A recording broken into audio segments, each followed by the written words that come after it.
ni inkuru idasanzwe wakita ko ari inkuru abanyarwanda bose bari bategereje kumva, ariko ni inkuru yatunguye abantu bose ndetse bagatangira no kwibaza se koko niba ari iya nyayo cyangwa se niba nanone atari igihuha nk'uko bwa mbere byari bimeze. Uti byagenze bite rero? Uyu munsi ku masaha ya saa kumi n'imwe, saa kumi n'ebyiri nibwo uwitwa Bruce Melody yagize atya arongera ashyiraho itangazo avuga ati jyewe n'umuhungu The Ben cyangwa se n'umugabo The Ben, dore ko ari nawe mukuru, ati jyewe rwose tugiye gukorana igitaramo kizazenguruka igihugu cyose. Nyuma yaho gatoya uwitwa The Ben nawe yahise adropinga cyangwa se apostinga iri tangazo, biba bibaye official ko iki gitaramo cyangwa se iyi tour izakorerwa mu gihugu, muri imwe mu mijyi y'igihugu cy'u Rwanda yemejwe kuri iyi mpeshyi. Ubwo ni summer, abazi icyongereza ni muri summer, ubwo ni mu mpeshyi. Ewana tugiye kurya show bya hatari. Ariko mbere y'uko ibi ngibi biba, uwitwa Bruce Melody abantu bazi ko abenshi bakunda kuvuga ko ari n'umukomediye, yari yicaye aravuga ati jyewe reka nze mbakubita akantu murebe ukuntu ngenda uwa danje. Aba aragiye akoza agaposti, arakeditinga neza, ashyiramo udufoto, arangije ahita avuga ati jyewe na The Ben tuzazenguruka u Rwanda rwose, tuzakora tour tubaha show.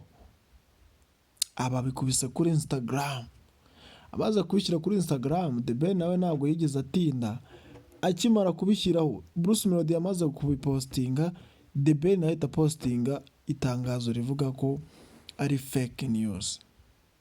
Ariko kuri uyu munsi ubu ngubu korabo yamaze kuba official, n'ikimenyimenyi iri tangazo warisanga kuri platform zose z'aba bahanzi.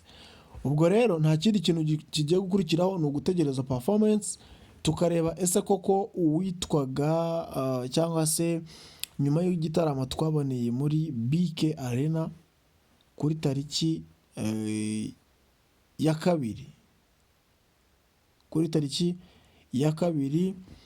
ese koko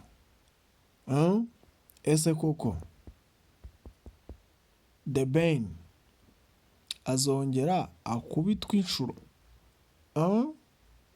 Ni kuri tariki ya kabiri, ni kuri tariki ya mbere, cyabaye kuri tariki ya mbere kuri Bonane New Year The Groove.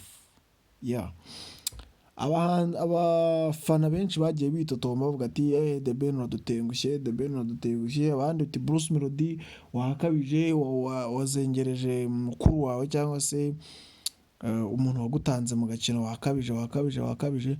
Ariko se noneho iki gitaramo cyangwa se ibi bitaramo bizazenguruka igihugu, wowe ubyiteguye ute? Ese koko uri kubona bizaba bimeze bite? Andika muri comment ikintu wumva ko kizatungura abantu, cyangwa se ninde muntu uzaba ufite abafana benshi muri iyi tour. Ninde uzaba ufite abafana benshi muri iyi tour, cyane ko uwitwa Munyakazi bitewe n'imizigo ahora ashyira hanze ya za pompo, Munyakazi n'izindi zimeze nabi muri iyi minsi. Ese koko urabona uwitwa The Ben azakoraho muri iyi tour izazenguruka igihugu? Ese uratekereza ari akahe karere kazakurikirana? Ari akarere ni akahe karere kazakunda The Ben? Ni akahe karere kazakunda Bruce Melody ku rwego rwo hejuru? Ni Kate Live nk'ibisanzwe, njye ni Gentil Monima. Niba utarakora subscribe, this is the time to hit on subscribe and like, okay? Ubundi tukajya duhura mu biganiro byinshi bigiye bitandukanye kuri Kate Live. Usual commerce born artist must shine bright like fire with no hate no shame, create Mr. Vibe. Simply call me Vision Seeker, Dream Catcher. Reka tukomeze n'ibindi biganiro. Ciao.